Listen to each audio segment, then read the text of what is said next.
I'm Congressman Ron Paul, a congressman from Texas. I've been in Congress for 20 years. My goal has always been to promote the cause of liberty and to obey the Constitution. I plan to do that as president as well. And do you agree with Governor Perry that Social Security is a Ponzi scheme? Well, I agree that Social Security is broke, and we spent all the money, and it's on its last legs unless we do something. One bill that I had in Congress that never got passed was to prevent the Congress from spending any of that money on the wars and all the nonsense that we do around the world. Now, the other thing that I would like to see done is a transition. I think it's terrible that the Social Security system is in the problems. It has the problems that it has. But if people wouldn't have spent the money, we would be okay. Now, what I would like to do is to allow all the young people to get out of Social Security and go on their own.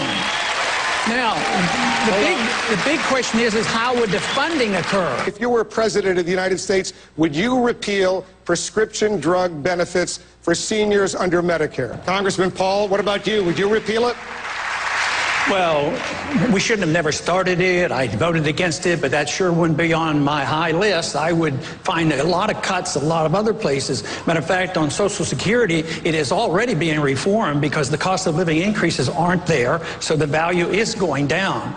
So, no, there's places we should cut, and we spend, and I'm not sure I can get anybody to agree with me on here, on this panel, but we spend $1.5 trillion overseas in wars that we don't need to be in, and we need to cut there and then put this money back into our economy here. And that is the only way to achieve it. Then it still wouldn't be enough in order to get some people out. What we need to do is cut the Department of Education, the Department of Energy, and all these departments and get rid of them. Then we can do it. Congressman Paul, you're from Texas. Does your governor deserve all that credit? Not quite. I'm a taxpayer there. My taxes have gone up. Our taxes have doubled since he's been in office. Our spending has gone up double. Our debt has gone up nearly triple. So, no, and 170,000 of the jobs were government jobs. So I would put a little damper on this, but I don't want to offend the governor because he might raise my taxes or something.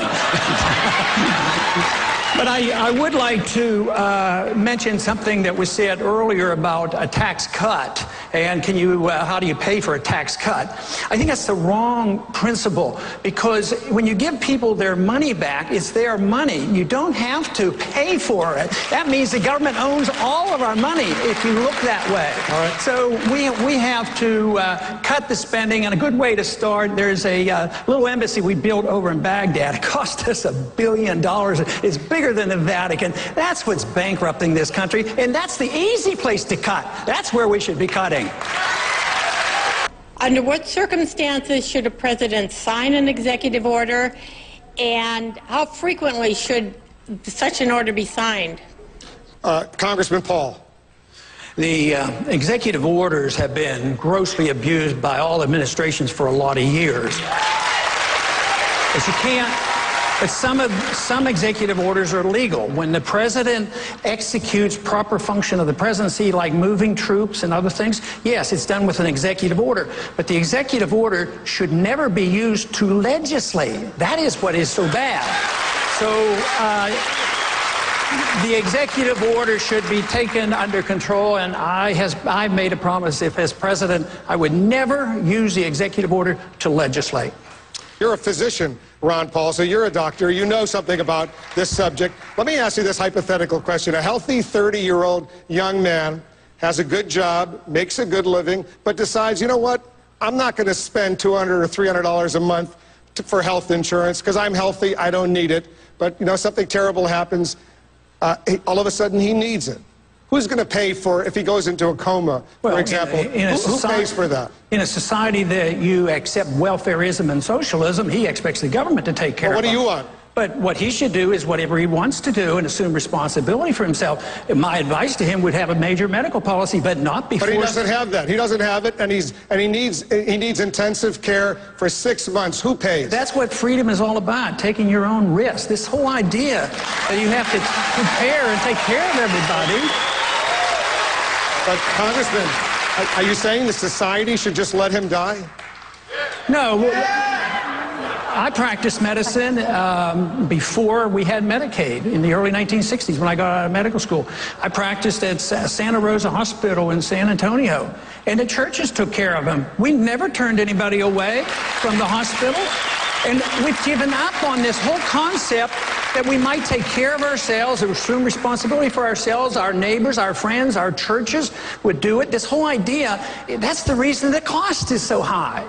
The cost is so high because it dump it on the government, becomes a bureaucracy, it becomes special interest, it kowtows to the insurance companies and the drug companies. Then on top of that, you have the inflation. The inflation devalues the dollar. We have lack of competition. There's no competition in medicine. Everybody's protected by licensing. We should actually legalize alternative health care, allow people to practice what they want. Congressman Paul. First thing I would like to do is make sure that you understand there's a difference between military spending and defense spending. I'm tired of all the militarism that we're involved in, and we're wasting this money and getting us involved. And I agree, we are still in danger, but most of the danger comes by our lack of wisdom on how we run our foreign policy. So I would say there's a lot of room to cut on the military, but not on the defense. You can slash the military spending. We don't need to be building airplanes that were used in World War II. We're always fighting the last war. But we're under great threat because we occupy so many countries. We're in 130 countries. We have 900 bases around the world. We're going broke. The purpose of Al-Qaeda was to attack us, invite us over there where they can target us, and they have been doing it. They have more attacks against us and the American interest per month than occurred in all the years before 9/11. But we're there, occupying their land, and if we think that we can do that and not have retaliation, we're kidding ourselves. We have to be honest with ourselves. What would we do if another country, say China, did to us what we do to all those countries over there? So I would say a policy, a foreign policy that takes care of our national defense, that we're willing to get along with people and trade with people as the founders advised. There's no authority in the Constitution to be the policeman of the world and no nation building. Just remember, George Bush won the presidency on that platform in the year 2000, and I still think it's a good platform. All right, let me let Senator Santorum respond, because I know you strongly disagree. On your website on 9/11, you had a blog post that basically blamed the United States for 9/11. On your website yesterday, you said that it was our actions that brought about the actions of 9/11. Now, Congressman Paul, that is irresponsible. A president of the United States someone who's running for the president of the United States in the Republican Party should not be parroting what Osama bin Laden said on 9/11. We should have, we are not being attacked, and we were not attacked because of our actions. We were attacked, as Newt talked about, because we have a civilization that is antithetical to the civilization of the jihadists.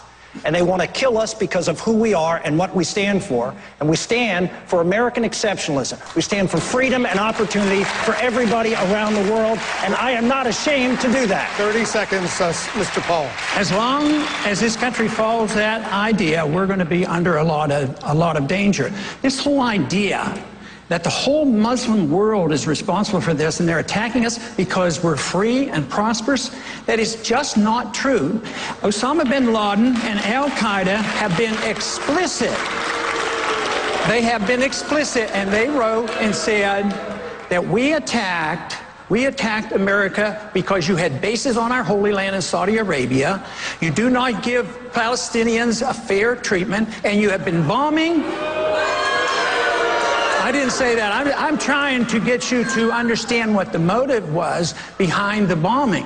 At the same time, we had been bombing and killing hundreds of thousands of Iraqis for 10 years. Would you be annoyed? If you're not annoyed, then there's some problem. All right, we're going to stay on this. I want to go down and get your thoughts on something you would bring to the White House if you were the next president of the United States. I'd bring a bushel basket full of common sense.